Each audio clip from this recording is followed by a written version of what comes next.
To leave him with his mother was out of the question.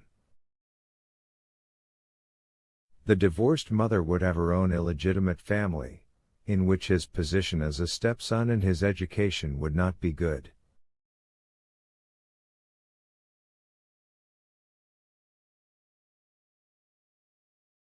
Keep him with him? He knew that would be an act of vengeance on his part, and that he did not want. But apart from this, what more than all made divorce seem impossible to Alexei Alexandrovich was, that by consenting to a divorce he would be completely ruining Anna.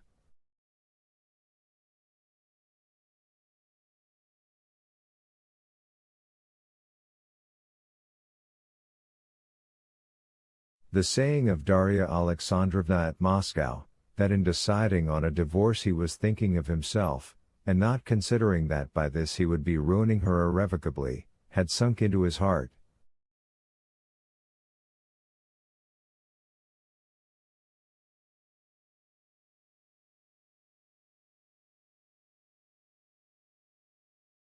And connecting this saying with his forgiveness of her, with his devotion to the children, he understood it now in his own way.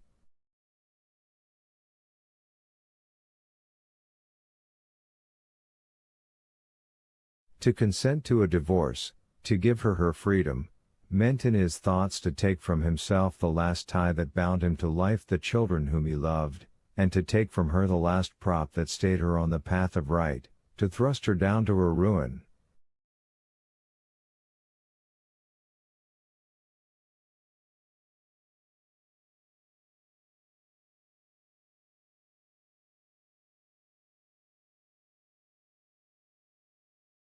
If she were divorced, he knew she would join her life to Vronsky's, and their tie would be an illegitimate and criminal one, since a wife, by the interpretation of the ecclesiastical law, could not marry while her husband was living.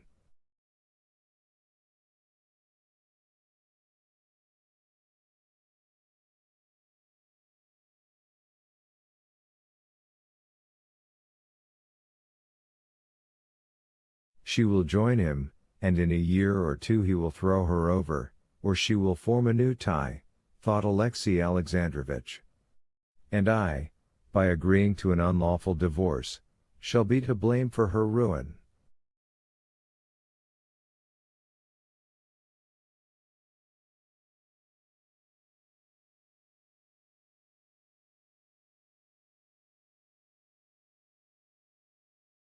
He had thought it all over hundreds of times, and was convinced that a divorce was not at all simple, as Stepan Arkadyevitch had said, but was utterly impossible.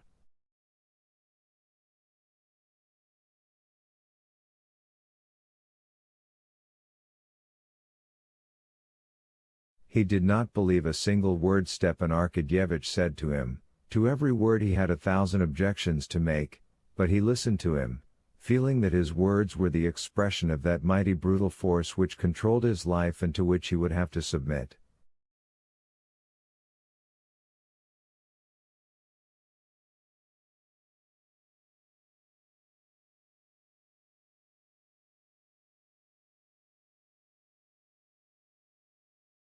The only question is on what terms you agree to give her a divorce. She does not want anything, does not dare ask you for anything, she leaves it all to your generosity.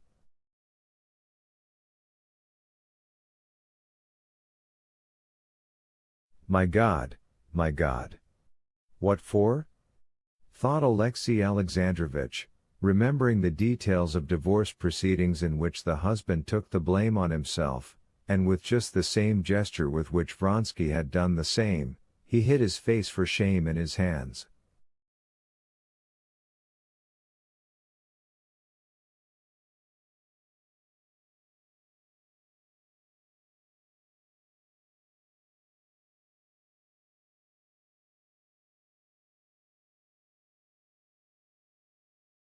You are distressed, I understand that.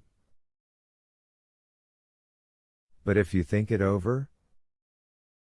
Whosoever shall smite thee on thy right cheek, turn to him the other also, And if any man take away thy coat, let him have thy cloak also, thought Alexey Alexandrovitch.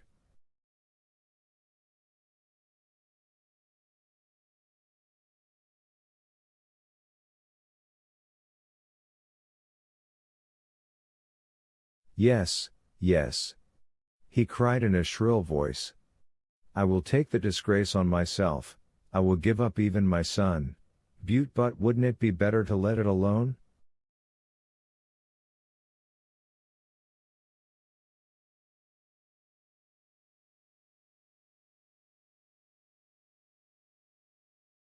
Still you may do as you like. And turning away so that his brother-in-law could not see him, he sat down on a chair at the window.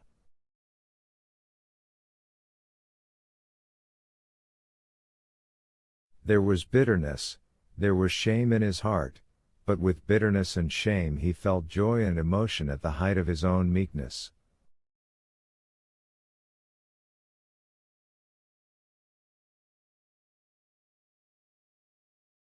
Stepan Arkadyevitch was touched. He was silent for a space. Alexey Alexandrovitch, believe me, she appreciates your generosity, he said. But it seems it was the will of God, he added, and as he said it felt how foolish a remark it was, and with difficulty repressed a smile at his own foolishness.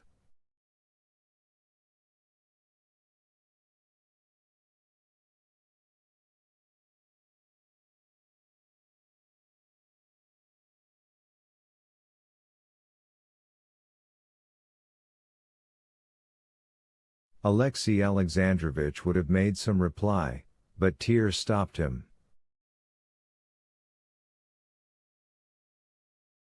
This is an unhappy fatality, and one must accept it as such. I accept the calamity as an accomplished fact, and am doing my best to help both her and you, said Stepan Arkadyevitch.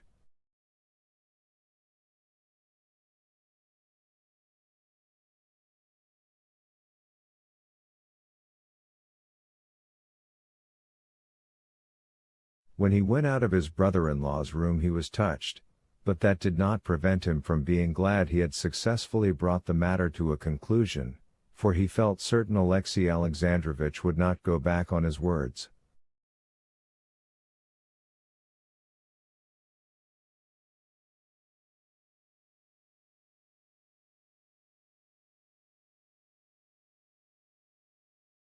To this satisfaction was added the fact that an idea had just struck him for a riddle turning on his successful achievement, that when the affair was over he would ask his wife and most intimate friends.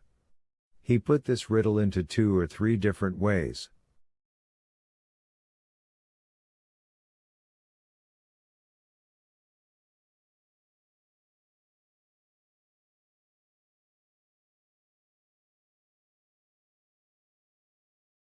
But I'll work it out better than that, he said to himself with a smile. Chapter 23. Vronsky's wound had been a dangerous one, though it did not touch the heart, and for several days he had lain between life and death.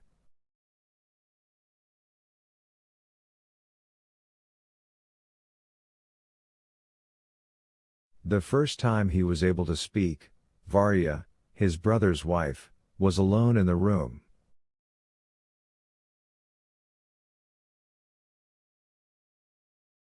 Varya, he said, looking sternly at her, I shot myself by accident.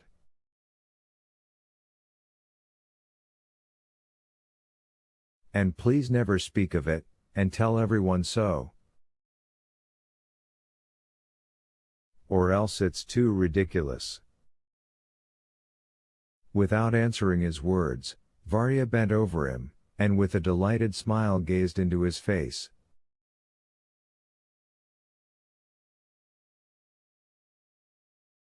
His eyes were clear, not feverish, but their expression was stern.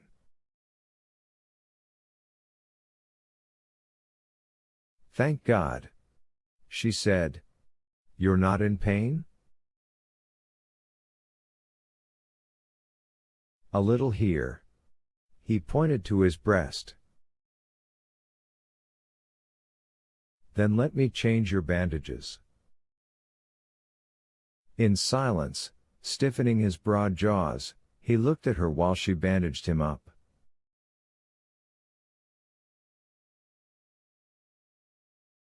When she had finished, he said, I'm not delirious. Please manage that there may be no talk of my having shot myself on purpose.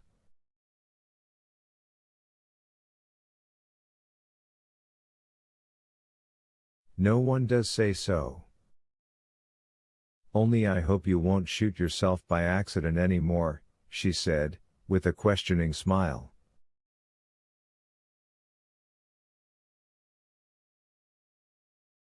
Of course I won't, but it would have been better. And he smiled gloomily. In spite of these words and this smile, which so frightened Varya, when the inflammation was over and he began to recover, he felt that he was completely free from one part of his misery.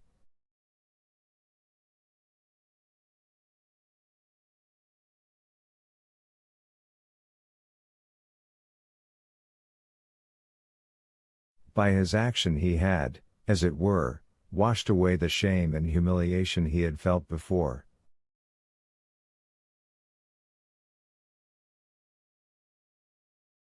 He could now think calmly of Alexey Alexandrovich.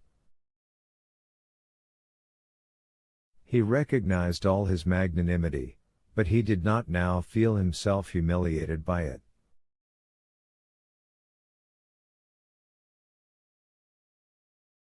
Besides, he got back again into the beaten track of his life.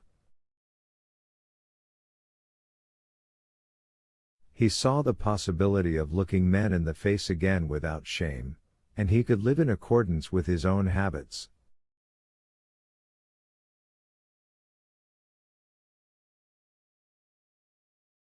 One thing he could not pluck out of his heart, though he never ceased struggling with it, was the regret, amounting to despair, that he had lost her forever.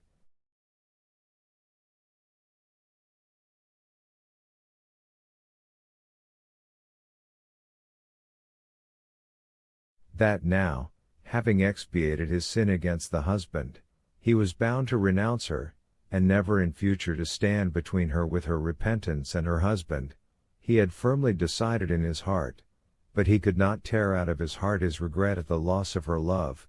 He could not erase from his memory those moments of happiness that he had so little prized at the time, and that haunted him in all their charm.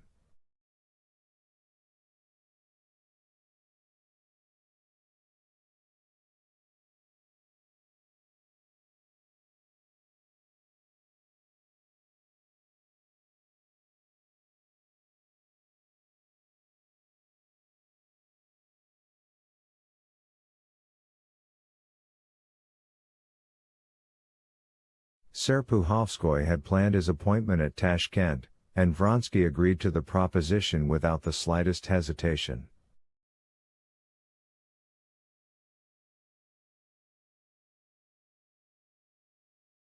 But the nearer the time of departure came, the bitterer was the sacrifice he was making to what he thought his duty.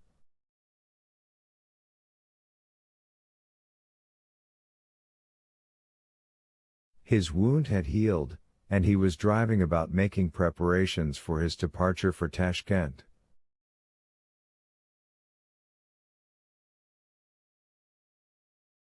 To see her once and then to bury myself, to die, he thought, and as he was paying farewell visits, he uttered this thought to Betsy.